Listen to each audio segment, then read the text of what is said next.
morning, dear listeners. Today we start a new episode, very short episode of the No Age Ontology podcast series based on my book, a compendium of wisdom teachings pointing out the timelessness of all phenomena. And today we continue from the topic that we discussed briefly in the previous podcast about the difference between intellectual and experiential view of reality. And today we introduce the distinction between intelligence and wisdom.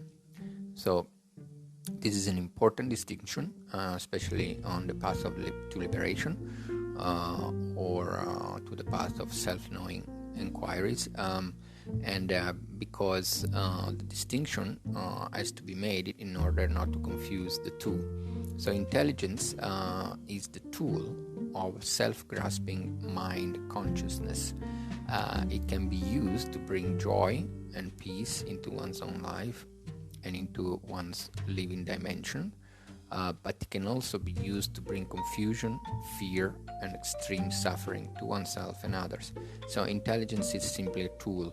It's a skill and a tool, and as any tool, can be used in many different ways, both in positive, negative, or neutral ways.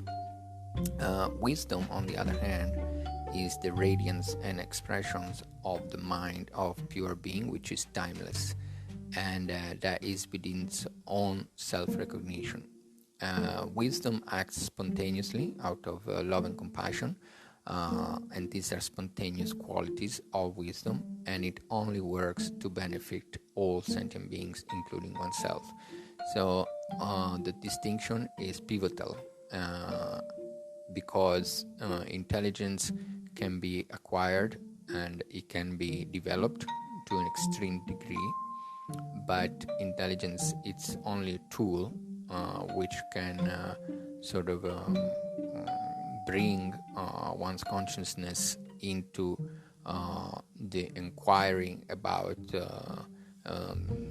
paths of liberations or wisdom. But wisdom in itself is it's the radiance and expression of the timeless mind of pure being, and that is within its own self-recognition. And wisdom can never act to bring suffering to oneself or other sentient beings. However, intelligence can bring a lot of suffering if used in the wrong way, because it's the tool of the dualistic mind, limited within time and space. Okay, so this is all for today. Very brief introduction. More information can be found in the book, and thank you for listening.